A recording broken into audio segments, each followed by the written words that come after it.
নেপালে বিধ্বস্ত জনপদে মৃত্যুর মিছিল, প্রাণহানি বেড়ে 550, 7 শতাধিক বিদেশি নাগরিক সহ নিখোঁজ সহস্রাধিক। তিব্বতে ফের ঢলের শঙ্কায় উদ্ধার অভিযান ব্যাহত। একসঙ্গে প্রাণ গেল 5 শিশুর। চাঁপাইনবাবগঞ্জে নদীতে গোসলে নেমে ডুবে যায় সবাই, এলাকা জুড়ে শোকের ছায়া।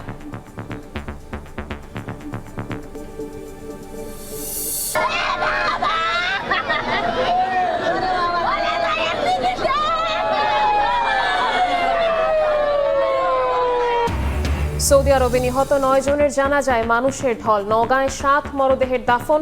রাশিয়ায় গ্যাস প্ল্যান্টে বিস্ফোরণে প্রাণ গেল এক বাংলাদেশির, আহত অন্তত 35। সামরিক সক্ষমতা বাড়াতে চীনের আধুনিক জে-10 যুদ্ধবিমান কিনছে বাংলাদেশ। সময়োপযোগী সিদ্ধান্তকে স্বাগত জানাচ্ছেন বিশ্লেষকরা। ভারতের উদ্বেগকে অযৌক্তিক আখ্যা। এবং পাঠ্য বইয়ে যুক্ত হচ্ছে বেগম খালেদা জিয়ার অবদান। থাকছে সিপাহী জনতার বিপ্লবের ইতিহাস। বাংলা বইয়ে পড়ানো হবে তৃতীয় ভাষা। শিক্ষাক্রম যুগোপযোগী করার তাগিদ।